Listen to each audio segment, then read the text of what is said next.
सुप्त अवस्थेमध्ये 3.5 वेटोळ्यांमध्ये बसलेली असते।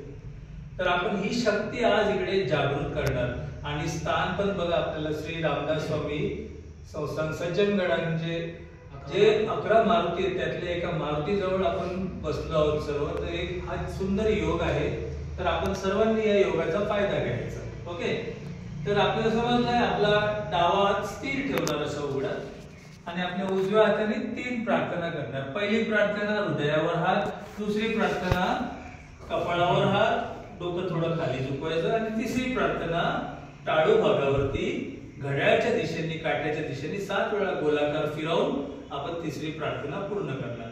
हे झालं की पुढचे जे तुम्हाला मी इन्स्ट्रक्शन देईन ते तुम्ही डोळे बंद करूनच करायचं। पीटीला तुम्ही 2 हात वरती करताना असे आकाशात, जेव्हा मी तुम्हाला सांगेन आपले दोन्ही हात आकाशाकडे वर करा आणि वर बघा, त्यावेळेला तुम्ही दोन्ही हात तुमचे असे वर करायचे। झालं? आणि पहा खास आपलं चित्त आपल्या तळ हातावर मिळणार, कारण तुम्ही सगळेजण शुद्ध इच्छेने इथे आलेले आहात। तर आपण ही प्रार्थना सुरू करायची। पहिल्यांदा नमस्कार करा।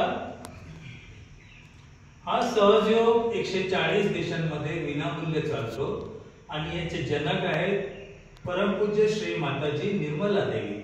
त्यांनी हा सहजयोग 140 पेक्षा